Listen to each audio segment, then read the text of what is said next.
જી ma'am હા operation sealed અંતર્ગત જે પણ ગુજરાતના બોર્ડરિંગ જિલ્લાઓ શહેર જિલ્લાઓ છે ત્યાં આજે એક મોક ડ્રિલનું આયોજન કરવામાં આવ્યું છે. એ અંતર્ગત વડોદરા શહેરમાં આજે આપ જોઈ રહ્યા છો એમ ફતેગંજમાં આવેલ ગોદરેજ હોલમાં આ મોક ડ્રિલનું આયોજન કરવામાં આવ્યું છે. એર સ્ટ્રાઇક થઈ હતી.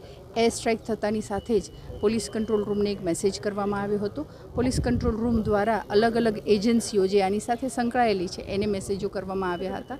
પ્રથમ BDS ટીમ પોલીસની આવ્યા હતા અને આ આખા એરિયાનું સર્ચ કર્યું હતું, જેથી બીજો કોઈ બોમ્બ કે એવું હોય તો વધારે કેઝ્યુઅલ્ટી ન થઈ શકે એની માટે પહેલાં સર્ચ કરવામાં આવ્યું હતું.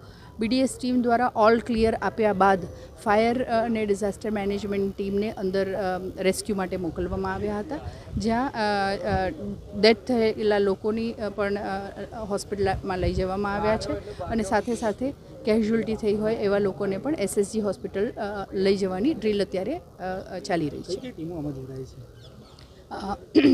ફાયર પોલીસની ટીમ, BDSની ટીમ, લોકલ પોલીસ, ફાયરની ટીમ, મેડિકલની ટીમ અને NCC અને ડિઝાસ્ટર મેનેજમેન્ટ, સિવિલ ડિફેન્સ.